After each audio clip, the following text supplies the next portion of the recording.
Spring testing is coming up, and this year there are several changes, one of them being that the PSAT and SAT will now be fully digital. We are throwing out the number 2 pencils for the PSAT and SAT, which used to be paper pencil, filling in the bubble sheets, but this year the SAT and PSAT is going digital. So students will be testing using their school-issued Chromebooks using the Blue Book testing app, which has been installed to those Chromebooks. The process will be simplified, and some of the students may be relieved with some of the changes. So not only is the SAT going digital, there's some changes to the test, which is actually, I feel, is pretty exciting because the test will be shorter. So the reading, the writing, the math will be about an hour less testing than in past years. Now the students will still be taking the essay, and that has not changed, except instead of writing out the essay, they'll be typing it in on their Chromebooks. Another new feature of the PSAT and SAT this year is adaptive testing. Testing is adaptive, meaning there's 2 sections, there's 2 modules for, say, the math, Module 1 and Module 2.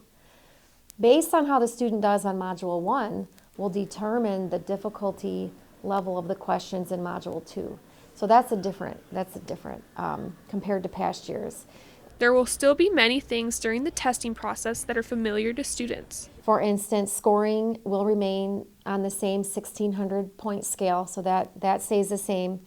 It is to be noted that while we are going digital, at-home testing is not allowed. Students must test at school with their school-issued Chromebooks. That is how we will make sure that test is secure and that we can kind of monitor the technology there. And any student who does require testing accommodations will still receive their testing accommodations. The teachers will be working with students in their classes to be prepared. In your first hour classes, you'll be working with your teachers doing what we're calling the digital readiness check part 1. So that means students will be making sure their Chromebook is working properly, the proper updates have run.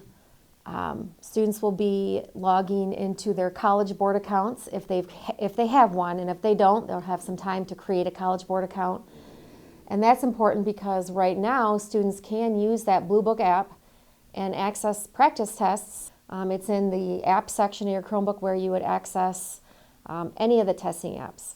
You might be familiar with how you find the NWEA app. That's exactly where the Blue Book app is. So teachers will be guiding students in how to find that app.